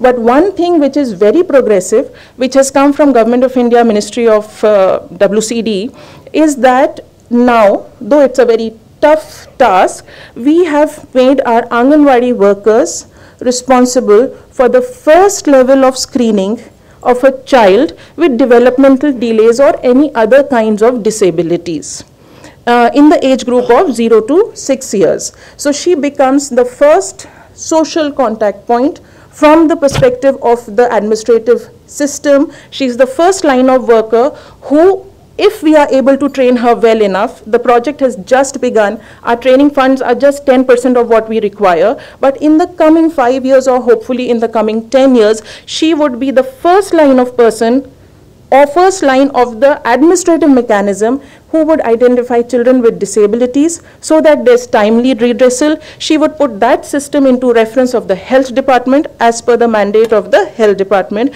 and subsequently that child would hopefully be better included, better monitored, and better tracked and better supported by the system also. Thank you very much.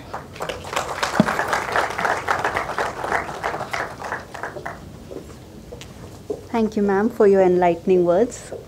May I now request Honorable Shri Justice Anand Pathak, Chairperson, Juvenile Justice Committee, to share his thoughts with us.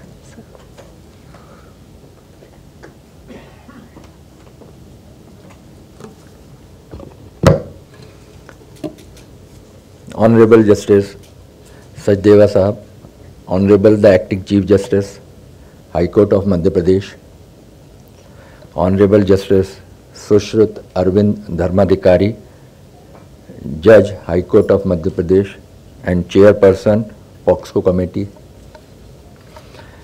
Ms. Sufia Faruqi Wali, Commissioner, Department of Women and Child Development, Government of Madhya Pradesh, Shri Anil Gulati, Officer in Charge, UNICEF, Bhopal, my esteemed sister and brother judges, Mr. Manoj Srivastav, Registrar General and Officers of Registry, High Court of Madhya Pradesh, Mr. Bisain, Member Secretary and Officers, Madhya Pradesh State Legal Services Authority, Shri Krishnamurti Mishra, Director and Officers of Madhya Pradesh State Judicial Academy, Shri Avasthi, Principal District Judge Jabalpur, Shri Bhonsle, Director Social Justice, Government of Madhya Pradesh, all dignitaries, resource persons, participants, especially wonderful children, and ladies and gentlemen and media persons. किसी workshop को प्रारंभ करने का तरीका सामान्य तौर पर स्वागत और शब्दों से होता है। हम लोगों ने सोचा कि भावनाओं के माध्यम से व्यक्त करें। तो जब आपने इन लोगों को सुना, इसके लिए मैं अपनी जुवेनाइल जस्टिस टीम को बधाई देता हूं, क्योंकि उन्होंने इन बच्चों के साथ इंटरेक्ट करा और इनको एक मौका मिला जिनके लिए हम सब यहाँ इकट्ठा हुए हैं। नहीं तो ये बच्चे कहीं पीछे रह जाते थे और उनकी भावनाएं शब्दों के माध्यम से आती थी। कई बार शब्द उतने प्रभावी नहीं हो पाते हैं। तो जो वेलकम एड्रेस कहें, की नोट एड्रेस कहें, टेकिंग मोमेंटम कहें, उसको किक स्टार्ट कहें, वो हमारा इन बच्चों की भावनाओं के माध्यम से जो व्यक्त हुआ है, तो उससे मुझे लगता है कि ये जो संवाद है ये दोनों तरफ से होगा। बच्चों ने अपनी भावनाएं बताई और इस बात पर मैं कई बार कोट करा है। एक फ्रेंच राइटर हैं वोवन ऑर्ग्यूज, उनका बड़ा अच्छा कोट है इस बारे में। वो ये कहते हैं कि emotions have taught mankind to reason, emotions have taught mankind to reason. मनुष्य ने भावनाओं के माध्यम से तर्क करना सीखा है। तो अगर हम इस डेलिब्रेशंस में, इस संवाद में भावनाओं के माध्यम से हम अगर अपने आप को अभिव्यक्त कर रहे हैं, तो हम शायद कुछ सार्थक कर रहे हैं। क्योंकि एक दो बच्चों का जिक्र हुआ जिसमें उन्होंने, एक बच्चे ने बड़ी छोटी वैसे अलग टाइप की कि उसको हेलीकॉप्टर में घूमना है, शायद सोनिया ने कहा। तो मैडम वली यहाँ हैं, चूँकि गवर्नमेंट को रिप्रेजेंट कर रही हैं वो, और WCD वाले भी काफ़ी हैं। तो इंदौर और भोपाल में मध्य प्रदेश फ्लाइंग क्लब है, जहाँ हेलीकॉप्टर्स तो नहीं है लेकिन वो सेस्ना विमान है, ट्विन सीटर, 2 सीट का है, ट्रेनिंग प्लेन्स हैं, वो पीले वाले हवा में उड़ते हैं। तो अगर मैडम कुछ ऐसा अरेंज करें कि इन बच्चों को, जॉय राइड कहलाती है, वो 10-15 मिनट की होती है, उनको करीब 2000 फीट पे ले जाते हैं उनको पायलट, और एक बगल की सीट खाली रहती तो उस पर ये बच्चे बैठते हैं, जो कोई भी पिलियन राइडर है वो बैठ सकता है, वो जॉय राइड कहलाती है। तो अगर 10 मिनट की अगर उनको फ्लाइंग क्लब में अगर इस तरह से जॉय राइड मिल जाए, केवल सोनिया नहीं, सोनिया तो प्रतिनिधि थी, अगर बच्चों को अगर इस तरह से जॉय राइड मिले तो उनके के अंदर जो कॉन्फिडेंस लेवल है वो एक अलग स्थिति में पहुंचेगा। उनको ये लगेगा, जो मैं आगे बताना चाहता हूं, सोशल ऑडिट का जो कॉन्सेप्ट, वो शायद इस चीज़ पे काफ़ी उनके लिए प्रासंगिक रहेगा। एक तो ये, और दूसरा जो प्रिया जैन ने जूडो का बताया तो गुलाटी साहब बता रहे थे कि जैसे उन्होंने दूसरे स्टेट गवर्नमेंट को रिकमेंड करके उन्होंने स्पॉन्सर कराया बच्चों को, तो अगर प्रिया अगर जूडो सीखना चाहती है तो प्रिया को जूडो सिखाया जा सकता है। और उसको वैष्णो देवी की यात्रा तो आजकल आपका धर्मस्व विभाग और वो जो आध्यात्म विभाग वो जो तीर्थ यात्राएं कराता है, तो उसमें इनको भी ले जा सकते हैं। तो देखिए रास्ते निकल सकते हैं अगर संवाद हो तो, और संवाद तब हो जब वो जो स्टेक होल्डर्स हैं जो प्रभावित हैं वो आके ये बात कहें और उनको हम मौका दें। वो तो कहने को तैयार थे, शायद मौका उनको दिया गया तो उन्होंने ये बात कही तो ये सामने आई। इसलिए मेरा अनुरोध है कि इस पूरे डेलिब्रेशंस में, इस पूरे संवाद में समस्याएं भी इंगित की जाए और उसका समाधान भी बताया जाए, क्योंकि अगर समस्याएं बताई, समस्याएं बहुत सी मालूम है, उसका हम सार्थक या संभाव्य जो समाधान है वो निकालें, वो बहुत ज़रूरी है। एक जो इन्होंने ये बताया कि इस तरह की जो वल्नरेबिलिटीज़ हैं, कई बार कम्युनिकेट नहीं हो पाती चीज़ें। एक अभी सेक्शन अभी नहीं आया है जो है child survivors of sexual violence, child in need of care and protection तो हैं, CICL भी हैं, child in conflict with law है। Child survivors of sexual violence ये एक अलग कैटेगरी है, और चूंकि सुप्रीम कोर्ट ने इस बार जुवेनाइल्स में भी persons with disabilities, children with disabilities लिया है, तो एक class with in the class है। एक बहुत अलग तरह की ये संवाद है जिसमें जुवेनाइल्स और वो जुवेनाइल्स जो डिसेबिलिटी फेस कर रहे हैं, उसमें जो कई समस्याएं आती हैं जो हम लोग एज जज भी देखते हैं डे टू डे। इन जो पुलिस ऑफिसर्स यहाँ आए हैं वो इन्वेस्टिगेशन में देखते होंगे, और दूसरे जो ऑफिसर्स हैं जो फिट पर्सन या उस तरह से जब फैसिलिटीज़ देना चाहते होंगे तो होगा, वो है कम्युनिकेशन का। कई बार ये देखा गया है कि इंटरप्रेटर्स के अभाव में ट्रायल्स 2-2, 3-3 साल तक डिले होती रही हैं। ये एक ऐसा डैशबोर्ड बनना चाहिए, यहाँ आप लोग संवाद करें, सारे एक्सपर्ट्स आए हुए हैं, रिसोर्स पर्सन्स हैं, कि क्या इस तरह का डैशबोर्ड अभी भी बात हो रही है, लेकिन एक डैशबोर्ड हर डिविजनल या डिस्ट्रिक्ट हेडक्वार्टर पे होना चाहिए जो इनकी साइन लैंग्वेज को, इनकी भाषा को समझे। और वो कोशिश तो ये होना चाहिए, आदर्श स्थिति वो रहे कि हर पुलिस स्टेशन तक या हर कोर्ट में अगर जो टेस्टिमोनी हो रही है या डिपोजिशन हो रहा है, उस तक वो बच्चे का डिपोजिशन बिना किसी देरी के हो, क्योंकि देरी हो रही है तो बच्चे की जो दूसरी वल्नरेबिलिटीज़ हैं उसके कारण हो सकता है भूलेगा, वो हो सकता है उतनी अच्छी तरह से उसको एक्सप्लेन नहीं कर पाएगा, यह हो सकता है कि जिस जगह पे है वो वहाँ से वो डिस्प्लेस हो जाए किसी कारण से, तो उसका तुरंत गवाही होना ज़रूरी रहता है, उसका तुरंत इन्वेस्टिगेशन होना ज़रूरी रहता है।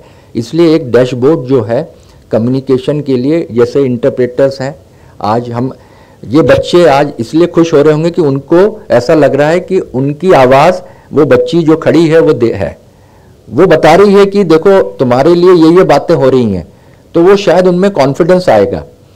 वो कॉन्फिडेंस देने के लिए उनको हर उस जगह पे जहाँ स्पॉट ऑफ चैलेंज कहें या स्पॉट ऑफ इंटरेक्शन कहें, वहाँ इंटरप्रेटर्स हों, एक ग्रुप ऑफ इंटरप्रेटर्स हों जो अलग अलग डिसेबिलिटीज़ को एड्रेस कर सकें। 2016 का जो rights of persons with disabilities act है जो है, उसमें उन्होंने 6 तरह की डिसेबिलिटीज़ बताई, जिसमें फिजिकल है, मेंटल है, इंटेलेक्चुअल भी है, न्यूरोलॉजिकल है, ब्लड रिलेटेड है, अदर डिसऑर्डर्स हैं, इस तरह 6 बताएं। तो ऐसी स्थिति में अगर इस चीज़ को कनेक्ट करें हम जो मॉडर्न ट्रेंड है, तो हम देखेंगे कि 3 चीज़ें इस समय बड़ी ज्वलंत हैं या काफ़ी चर्चा में आती हैं। वो हैं आर्टिफिशियल इंटेलिजेंस, AI, दूसरा क्लाइमेट चेंज और तीसरा मेंटल हेल्थ। ये तीनों चीज़ें आपस में इंटरकनेक्टेड हैं इस प्रसंग में, क्योंकि हम टेक्नोलॉजी को इस तरह से यूज़ करें कि ये बच्चों को हम बेहतर सुविधा दे सकें। आज हम जब ट्रांसलेशन वाली बात करते हैं कि गूगल या दूसरे जो ऐप्स हैं कि एक बार इंग्लिश का एक पैराग्राफ उन्होंने उसको फीड करा और वो कुछ सेकंड्स में, कुछ मिनट्स में वो उसका हिंदी या दूसरे लैंग्वेजेस में ट्रांसलेट करता है। इनकी साइन लैंग्वेजेस का भी कुछ क्या इस तरह का ऐप बन सकता है क्या कि जो इनकी विजुअल्स को देखे या इनकी आवाज़ को समझ के वो इंटरप्रेट करे, या कुछ एक टेक्नोलॉजी को हम इस तरह से यूज़ कर सकते हैं कि इनके जो मनोभाव हैं, या जैसे एक स्टीवन हॉकिंस थे, उनका बचपन से डिसेबिलिटी के शिकार थे, उनके यहाँ पर कुछ कॉर्ड लगा रखी थी, उसको कुछ सिंथेसाइजर टाइप कंप्यूटर से जोड़ रखा था और वो जो बोलते थे वो वॉइस के तौर पे आता था, जो वो फील करते थे, वो बोल तो पाते नहीं थे। तो ये जो चीज़ थी, ऐसे हम कुछ इक्विपमेंट्स या कुछ हम टेक्नोलॉजिकल एप्स कुछ बना सकते हैं क्या कि जिसमें उनके इन साइन लैंग्वेजेस को या उनके लैंग्वेज को हम एक कॉमन लैंग्वेज जो समझी जाती है उस क्षेत्र में उसका बना सकें, ताकि जो पुलिस वाला है, जो कॉमन लैंग्वेज समझने वाला, वो व्यक्ति जब उनका कुछ विक्टिम के तौर पे आए तो उनको वो समझ सके कि वो क्या कहना चाह रहे हैं, या वो हेल्प चाह रहे हैं तो वो क्या हेल्प चाह रहे हैं ये मालूम पड़ सके। इस पे हो सकता है एक विषय। क्लाइमेट चेंज जो है ये बहुत अफेक्ट कर रहा है लोगों की जनरल मेंटल हेल्थ के ऊपर। पिछले बार स्टेट लेवल कंसल्टेशन कमेटी की जो मीटिंग हुई थी उसमें ये पॉइंट रखा गया था। एक नागपुर का एक्सपेरिमेंट भी बताया गया था कि एक्सट्रीम वेदर कैसे एक्सट्रीम रिएक्शंस देता है। वो नागपुर का पुलिस कमिश्नरी और यूनिवर्सिटी का एक जॉइंट प्रोजेक्ट था।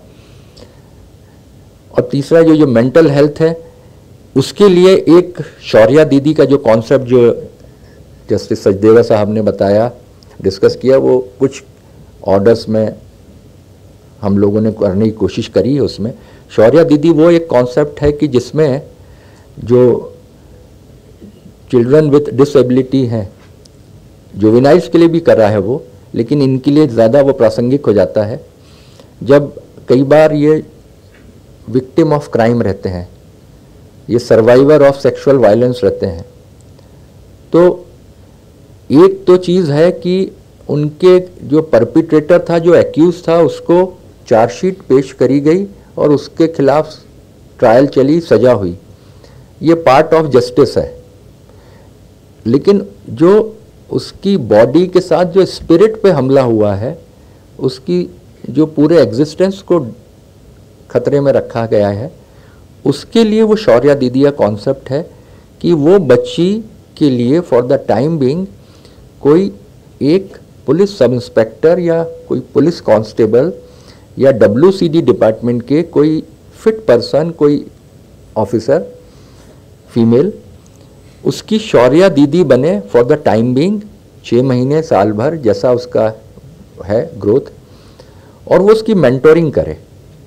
इसलिए एक सब्जेक्ट भी रखा गया है, उसमें NFSU की कंसल्टेंट आई हैं और वो एक सेशन में ये लेंगी इसके ऊपर, साइको सोशल वल्नरेबिलिटीज़ के ऊपर।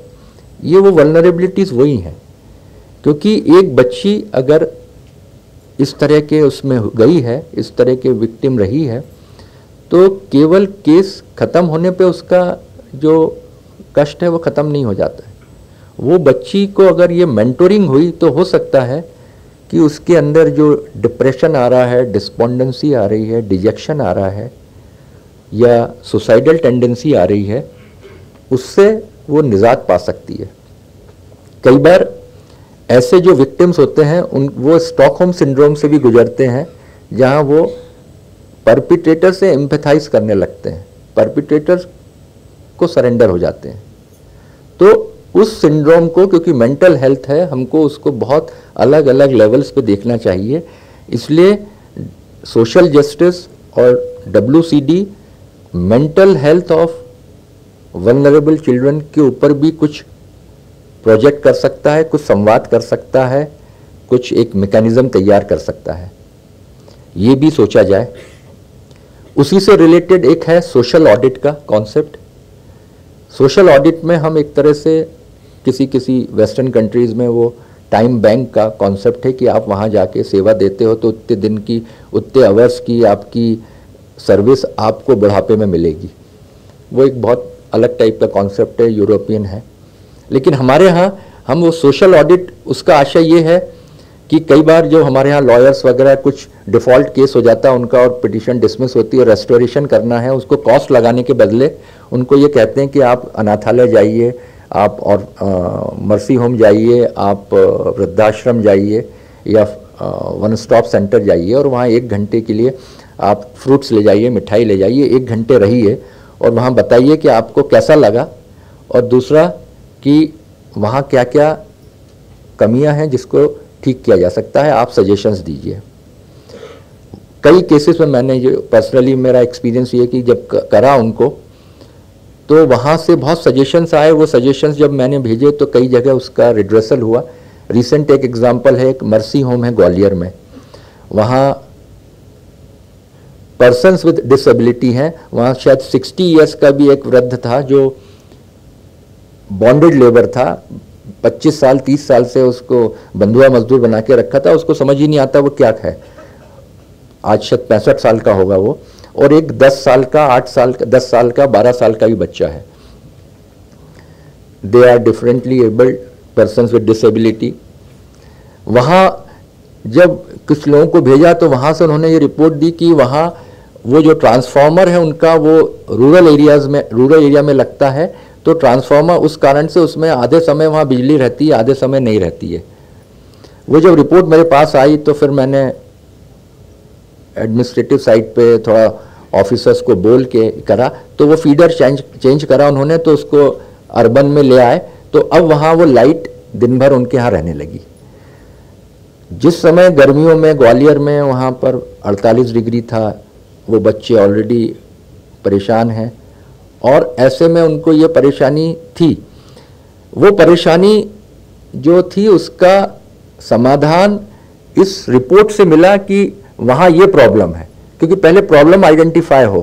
कई बार डिपार्टमेंट्स, कई बार जो स्टेक होल्डर्स जो रेगुलर हैं वो इतना रूटीन में रहता है कि वो कई बार वो चीज़ नज़र में नहीं आती है, या उसको वो मान के चलते हैं कि हाँ ये तो होता ही है, अब ग्रामीण क्षेत्र में है तो अब वो तो वहाँ 4 घंटे 6 घंटे आएगी, वो टेकन फॉर ग्रांटेड हो जाता है।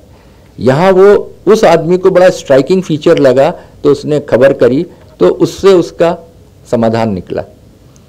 तो ये जो सोशल ऑडिट है कि हमारे यहाँ के रिस्पॉन्सिबल लोग, गवर्नमेंट कॉलेजेस के प्रोफेसर्स, गवर्नमेंट हॉस्पिटल के doctors, to start with, private भी करे जा सकते हैं, एक पूल बनाया जा सकता है बच्चों का। आज नए बच्चे बहुत टैलेंटेड हैं और सोशल सेक्टर में काम करना चाहते हैं, लेकिन उनके पास जगह रास्ता नहीं है, तो वो लोग उनका एक बैकग्राउंड चेक करके कि गड़बड़ लोग ना हो, बैकग्राउंड चेक करके एक छोटा सा एक मेंटल उनकी ट्रेनिंग करा के वो करा जा सकता है। एक एक्सपेरिमेंट अभी हम लोग ने करा है कि हमने वो शौर्या दीदी कुछ पिकअप करी 28-30, कुछ WCD की थी डिपार्टमेंट की, कुछ पुलिस की, और उनको national forensic science university Gandhinagar भेजा स्पेसिफिक ट्रेनिंग देने, ये कि आप शौर्या दीदी कैसे बनेंगी, जब आप बनेंगी तो आपको कैसे उस बच्ची का देखभाल करना है, उसकी ट्रेनिंग दी। तो एक एस्पेक्ट जो है उसमें हम लोग को ये लगा कि ट्रेनिंग बहुत इंपॉर्टेंट है, कि हम अब नए चैलेंजेस फेस कर रहे हैं मेंटल प्रॉब्लम्स के या इस तरह के जो दूसरी चीज़ें हैं, तो उसके लिए हमको स्पेसिफिक ट्रेनिंग चाहिए। हम जनरल ट्रेनिंग, एक पुलिस ऑफिसर जो जनरल ट्रेनिंग करा है वो शौर्या दीदी का ट्रेनिंग में उसको दिक्कत आ सकती है, क्योंकि वो उसको बड़ी सेंसिटिविटी के साथ डील करना है, उसको उस फाइल को लाइफ समझ के डील करना है। तो वो जो सेंसिटिविटी इनकलकेट करना है वो उसके लिए एक बड़ा ट्रेनिंग मैकेनिज्म है। तो गवर्नमेंट वो भी सोच सकती है कि एक ट्रेनिंग मैकेनिज्म कैसा बनाया जाए। शौर्या दीदी का, सोशल ऑडिट का, इंटरप्रेटर्स का, ये सब चीज़ों को हम किस तरह से बेहतर करें, इसके लिए हम लोग यहाँ पर इकट्ठा हुए हैं। मैं सभी पार्टिसिपेंट्स, रिसोर्स पर्सन्स और जितने भी डिग्निटरीज आए हैं, ये बच्चे, इन सब का मैं अभिनंदन करता हूँ।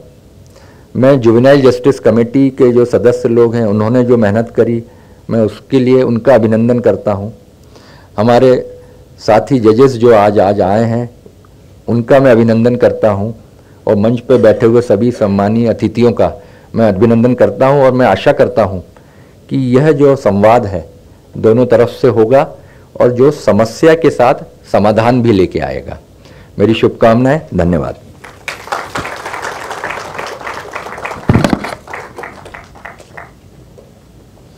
Thank you, my lord, for your guiding words. I now request Honorable Shri Justice Arun Sushruta Dharmadhikari, Chairperson, POCSO Committee, to kindly bless and guide the gathering with his lordship's kind words.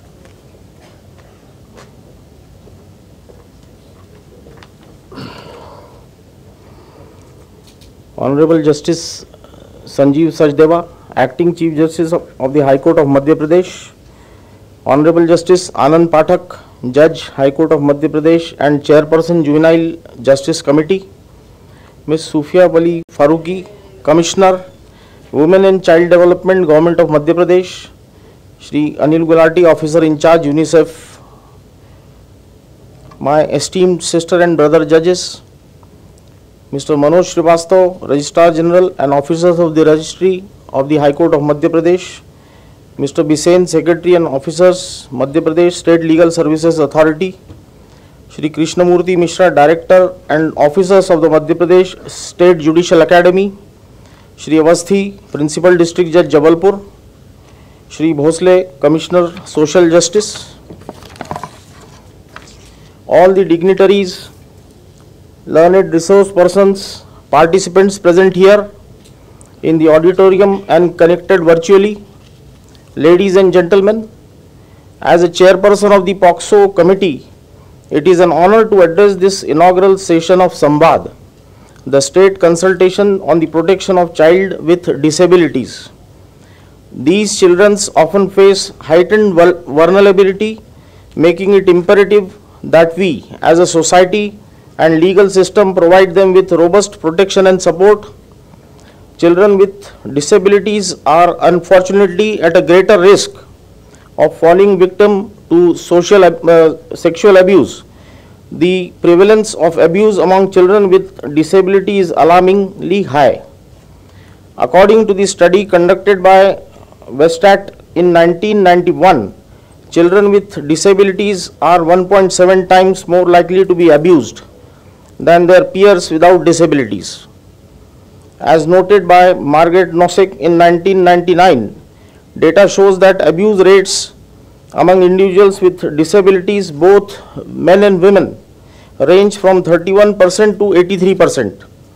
For women with intellectual disabilities, including mental retardation, these rates are even more distressing, ranging from 40 to 90%.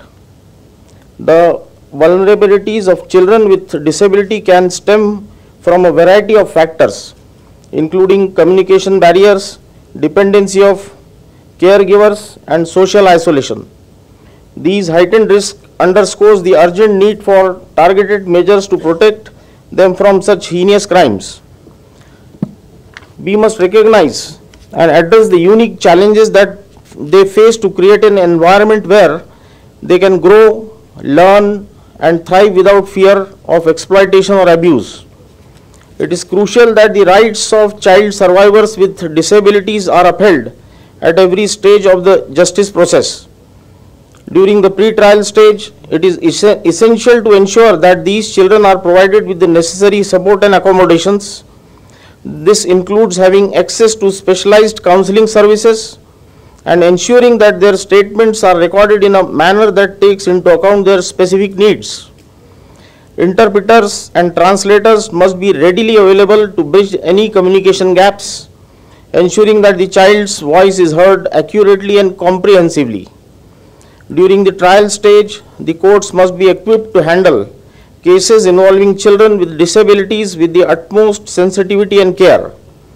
It is imperative that our courtrooms are disabled friendly, with physical accessibility features such as ramps, elevators, and designated sitting areas. Additionally, we must provide services such as sign language interpreters, braille materials, and other assistive devices to ensure that the child can participate fully in the proceedings.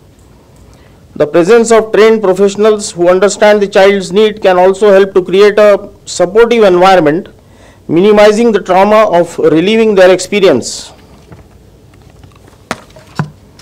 Post-trial, the rehabilitation of child survivors with disability requires a comprehensive and multidisciplinary approach. It is not enough to secure a conviction. We must also ensure that the child can rebuild their life with dignity and hope. Rehabilitation services should include medical care, psychological support, educational opportunities, and vocational training tailored to their abilities and aspirations. Collaboration with non-governmental organizations and community groups can play a significant role in providing these services and creating a network of support for the child and their families. To achieve these goals, we must advocate for and implement policies that ensure our legal system is inclusive and accessible. Training programs for judges, lawyers, and law enforcement officers on disability rights and the specific vulnerabilities of children with disabilities are essential. Such training will equip them with the knowledge and skills needed to handle these cases with the sensitivity and care they deserve. Moreover, we must actively work towards raising awareness within a community about the rights of children with disabilities and the importance of their protection. Community-based programs can help educate caregivers, teachers, and peers about recognizing signs of abuse and understanding how to provide support.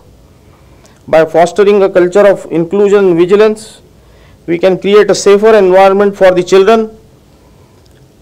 In conclusion, the protection of children with disabilities is not a just moral imperative but a legal obligation. We must ensure that our justice system is equipped to answer their unique needs and vulnerabilities at every stage, from prevention and protection to prosecution and rehabilitation.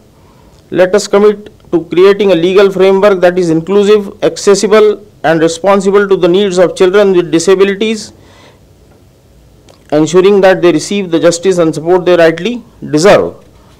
I wish this Samvad a great success. Thank you.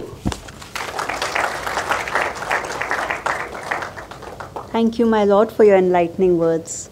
Arriving towards the end of the inaugural program calls for an expression of heartfelt gratitude towards our distinguished guests and this esteemed gathering. Therefore, I now request Shri Krishnamurthy Mishra, Director, Madhya Pradesh State Judicial Academy, to kindly deliver the vote of thanks.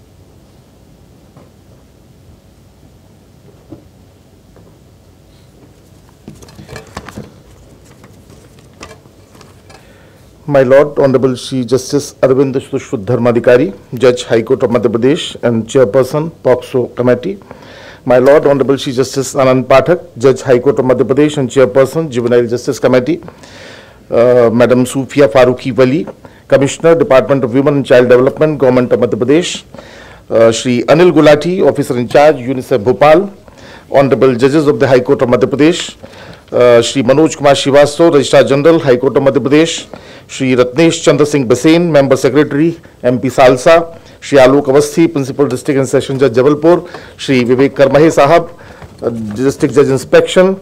Officers of Registry, Madhya Pradesh State Judicial Academy, officers of Madhya Pradesh State Legal Services Authority, and officers of District Court Jabalpur. Distinguished guests, esteemed participants, members of the print and electronic media, ladies and gentlemen present in the auditorium and the audience attending virtually. A warm and graceful morning to everyone. Namaskar. Today in this state consultation on protection of children with disabilities, I feel honored and privileged to tender vote of thanks to all the dignitaries who are attending the inaugural session. सर्वप्रथम मैं माननीय मध्य प्रदेश उच्च न्यायालय के कार्यवाहक मुख्य न्यायाधिपति न्यायमूर्ति श्री संजीव सचदेवा साहब के प्रति अत्यंत आभार प्रदर्शित करता हूं कि जिन्होंने अपनी अत्यंत व्यस्तता के बावजूद भी इनॉग्रल सेशन में वर्चुअली उपस्थित होकर हम सभी को संबोधित किया और हमारा मार्गदर्शन किया। बहुत बहुत आभार। On behalf of the Juvenile Justice Committee, I convey deep regards and hearty thanks to my Lord Honorable Chief Justice Arvind Dharmadhikari, Judge High Court of Madhya Pradesh and Chairperson, POCSO Committee, for his motivational support and guidance. Thank you, my Lord. We are thankful to my Lord Honorable Chief Justice Anand Pathak, Judge High Court of Madhya Pradesh and Chairperson, Juvenile Justice Committee, for providing all-round support and guidance on several occasions, without which successful conduction of this event would not have been possible. Thank you, my Lord. We are also thankful to the Honorable Judges of the High Court of Madhya Pradesh for sparing valuable time from their Lordship's busy schedule and gracing the occasion. I am grateful to Madam Sufia Farooqi Wali, Commissioner, Department of Women and Child Development, and Mr. Anil Gulati, Officer in Charge, UNICEF, for sparing time from their busy schedule to grace the occasion. Last but not the least, I thank all the heads, representatives of stakeholder departments, UNICEF, participants and media persons present here. I also express my thanks to the organizers and officers of Registry, Madhya Pradesh State Legal Services Authority and District Court Jabalpur for their presence and conscientious effort to make this program successful. I also thank my colleagues for their wholehearted support. I am also thankful to the participants for their fullest involvement. I thank all the distinguished dignitaries whose presence has added warmth to this function. I must place on record appreciation to everybody who has contributed to the success of this program. I hope that Samvad will be a meaningful consultation with insightful thoughts and ideas of all the stakeholders, and we will be able to identify and commit to an action plan to address the psychosocial vulnerabilities and for effective implementation of effective service delivery for children with various forms of disabilities. अंत में अपने आभार प्रदर्शन को मैं निजाफ फाजली साहब के चंद शेर से समाप्त करना चाहूँगा, जो कहते हैं कि अपना गम लेके कहीं और न जाया जाए, घर में बिखरी हुई चीज़ों को सजाया जाए, जिन चिरागों को हवाओं का कोई खौफ नहीं, उन चिरागों को हवाओं से बचाया जाए, और घर से मस्जिद है बहुत दूर चलो यूं कर लें, घर से मस्जिद है बहुत दूर चलो यूं कर लें, किसी रोते हुए बच्चे को हंसाया जाए। धन्यवाद, बहुत बहुत आभार। Thank you, sir. Heading towards the end of the program, I now request honorable dignitaries and respected audience to kindly rise for the national anthem.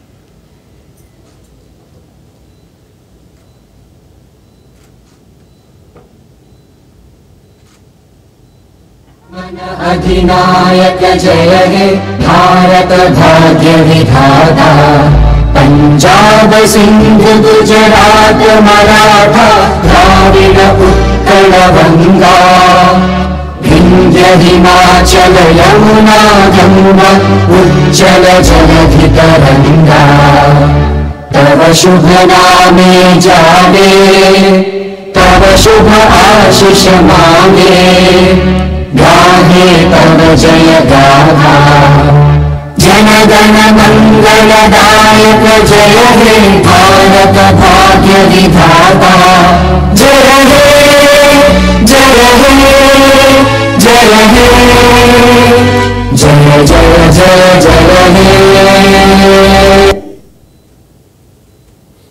I now seek permission of Honorable Dais to conclude the session. Thank you, my Lord. I request all the participants to kindly proceed for high tea.